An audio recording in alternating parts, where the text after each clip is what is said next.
আসসালামু আলাইকুম সবাইকে। কেমন আছো সবাই? তোমরা যে যেখান থেকে আজকে আমার এই ভিডিওটা দেখছো, আশা করি আল্লাহর অশেষ রহমতে তোমরা সকলে ভালো আছো, অনেক আনন্দে আছো। আর তোমাদের জন্য আমার মন থেকে অনেক অনেক ভালোবাসা। আর তোমাদের জন্য এই প্রার্থনা করি তোমরা যে যেখানেই থাকো ভালো থাকো, সুস্থ থাকো।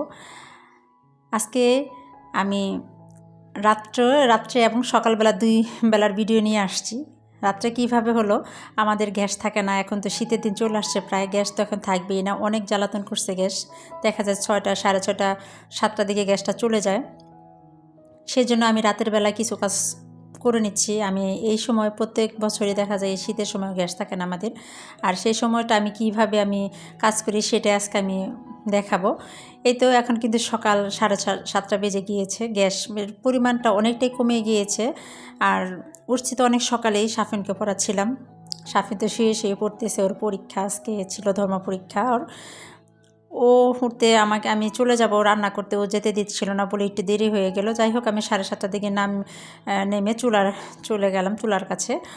আর এই তো রান্নাঘরে চলে যাচ্ছে, এইদিকে রুমে সবাই তো ঘুমাচ্ছে, রান্নাঘরে লাইটটা জ্বালিয়ে নিলাম। আর যেহেতু কাজ আমি রাত্রে কিছু কাজ এগিয়ে রাখছি, সবজিগুলো সব কাটাকাটি করে রাখছি, আলু সিদ্ধ করে রাখছি, মাছ ভেজে রাখছি, সেক্ষেত্রে এখন আর বেশি দেরি হবে না। আমি চুলা জ্বালিয়ে দিয়েছি অলরেডি। আর এদিকে রাত্রে কিছু থাল বাসন বাটি পোটা ধোয়া ছিল, সেগুলো আমি গুছিয়ে নিলাম। আর এখানে আমি বেগুনগুলো এখন ধুয়ে নিয়েছি। আমি রাত্রে শুধু তরকারিটা কেটে রেখেছিলাম, সবজিগুলো আমি কিন্তু ধুয়ে রাখি না। এখানে ছোট্ট একটা টিপস দিয়ে দিচ্ছি যে আমরা যারা এইভাবে কাজ করি, মানে রাত্রেবেলা কিছু করে রাখি, কাটাকাটি যদি করে রাখি, সেগুলো যদি আমরা না ধুয়ে রেখে দিই, দেখা যাবে যে সবজিটা টাটকা থাকে। আর হয় কি, সবজিটা যদি ধুয়ে রাখা হয়, এগুলো না কেমন একটা পানসে হয়ে যায়, এটা কিন্তু আর সিদ্ধ হতে চায় না। ছোট্ট একটা টিপস জানিয়ে দিলাম আপনাদের।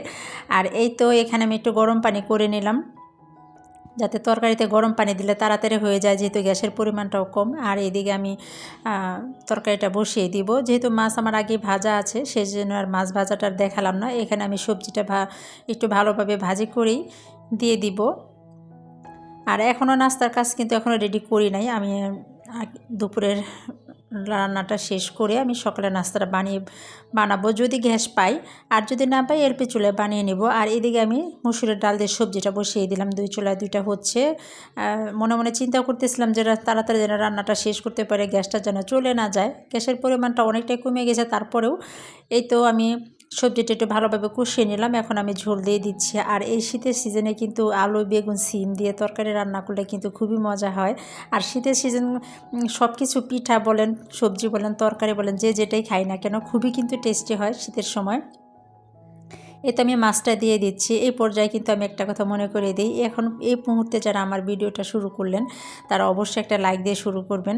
আর একটা লাইক কিন্তু আমার অনেক উপকার হবে। একটা কথা বলে, আমার ভিডিওতে যাই হোক, মাশাআল্লাহ যেটুকুই হোক আলহামদুলিল্লাহ, তারপরেও দেখা যায় কি ভিউর চেয়ে কিন্তু লাইকের পরিমাণটা কম। তাহলে আপনারা যেহেতু আপুর ভাইয়েরা, আমার বন্ধুরা সবাই যেহেতু এত কষ্ট করে আমার ভিডিওটা ঢুকছেন, দেখতেছেন, তাহলে একটু লাইকটা দিয়ে নেবেন প্লিজ। লাইকটা দিলে তো কোনো সমস্যা নেই, কোনো কষ্টও হবে না। আর এখানে তো হিংসারও কোনো বিষয় নাই যে আমরা একে অপরকে হিংসা করবো, সেটা তো প্রশ্নই আসে না। সেক্ষেত্রে ভিডিওটা যখন শুরু আপনারা করবেনই, তাহলে একটু লাইকটা দিয়েই শুরু করবেন প্রথমে।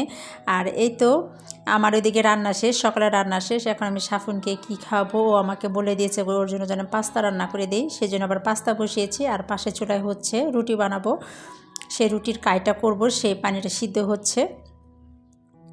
সকালবেলা এইভাবে যদি একটু বুদ্ধি করে কাজ করা হয়, যদি মানে আগের দিনের কাজ যদি একটু আগিয়ে রাখা যায়, তাহলে দেখা যায় কি কাজটাও সহজ হয়, আর সারাদিনও ভালোভাবে একটু অবসরে থাকা যায়, কিংবা নামাজ কালাম খুবই ভালোভাবে করা যায়। আমি শীতের সময় হলে আমি এইভাবে কাজগুলো করি। আমি একটু দেখিয়ে দিলাম যদি কারো উপকার হয়। এই তো সাফিনের পাস্তা রান্না শেষ, ওকে নিয়ে যাচ্ছে ওর কাছে, দেখি কি অবস্থা ওর পড়ালেখার। ও তো মশারির ভিতরে আছে, আমি মশারিটা খুলে নাই, যাতে সকালবেলা কিন্তু একটু মশার পরিমাণটা একটু বেশি থাকে, সেজন্য আর মশারিটা খুলে দেও, মশারির ভিতরে কম্বল গায়ে দিয়ে পড়তেছিল। আর এই তো ওকে পাস্তাটা দিয়ে ও খেতে থাকুক, তারপরে আমরা চলে যাব স্কুলে। ওকে দিয়ে গেলাম পাস্তাটা, আর পড়ালেখার খোঁজখবর নিচ্ছিলাম যে শেষ হয়েছে কিনা। আমি সব দেখে দিয়ে গিয়েছি, শীটের মধ্যে সবই আছে। সেটাই ও বলতেছে বিরক্ত হয়ে, হ্যাঁ পড়া শেষ করেছি। বারবার জিজ্ঞেস করা দেশ তার মাথাটা গরম হয়ে গিয়েছে। এমনিতে খুব সকালবেলা উঠেছে ঘুমের থেকে। যাই হোক, আমরা স্কুলে চলে যাব পরীক্ষা দিতে। এই তো আমরাও চলে আসছি, অনেক বাচ্চারাও চলে আসছে, প্রায় সময় হয়ে আসছে। এখন 45 বেজে গিয়েছে, ওদের 10টা থেকে পরীক্ষা শুরু হবে। আজকের আমিও ভিডিওটা বাড়াবো না, আমার সব কাজ শেষ। স্কুলে সাফিনকে দিয়ে গেলাম, পরে এসে সাফিনকে নিয়ে যাব।